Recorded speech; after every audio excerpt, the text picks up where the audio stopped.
Coming up this week on LSN Football Friday, we will deliver one of the best games matched up all season as the border battle takes place between the Deer Park Deer and the LaPorte Bulldogs. This game will take extra meaning this year as both teams will face off as district opponents for the first time since 2009. And for Deer Park head coach Chris Massey, he knows this game has some extra meaning to it once again. Oh, sure it does.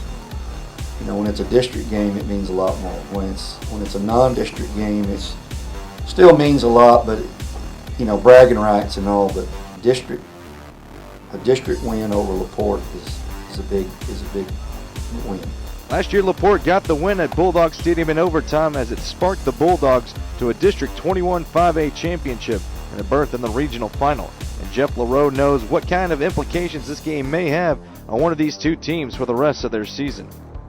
Well, sometimes it can be a downfall, you know, leading into a playoff situation. You know, I've seen that happen before. Sometimes it can be a real boost for you to finish out the season. This year, I think the most important thing, it has district implications. So, you know, that's a big thing that hadn't been the last couple of years.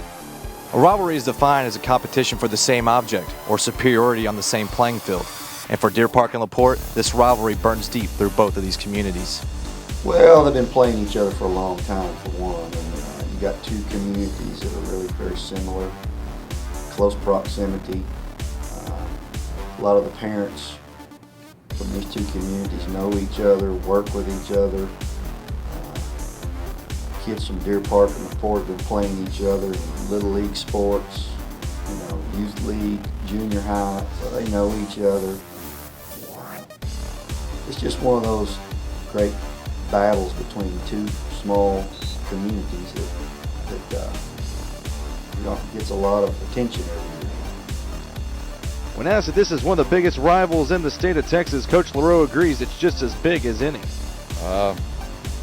I think it's a pretty big rivalry, long-lived rivalry in the state of Texas, and it'd probably be hard to find another one. You probably have to go back to some small schools that have been playing each other, you know, close communities forever. I think that would be the difference. Coach Massey would agree and even add that you can compare this with the two other teams that wear maroon and orange in this state. You know, it's kind of like A&M Texas was, you know, Florida, Georgia, you know, and talking about comparing it to college games. It's kind of like those kind of games. It's a big deal every year, and there's parents talk about it. I'm sure there's a few wagers made on it. By some of the dads around Deer Park, LaPorte area. So yeah, it's a big rival game. It's always an exciting game. LaPorte's looking for their 27th all-time victory in this series, but the Deer are looking to dash any chances of a District 21 5A championship here from Bulldog Stadium. It's Deer Park, it's LaPorte, it's the 52nd annual border battle, and it comes here tonight from Bulldog Stadium on the LSN Football Friday.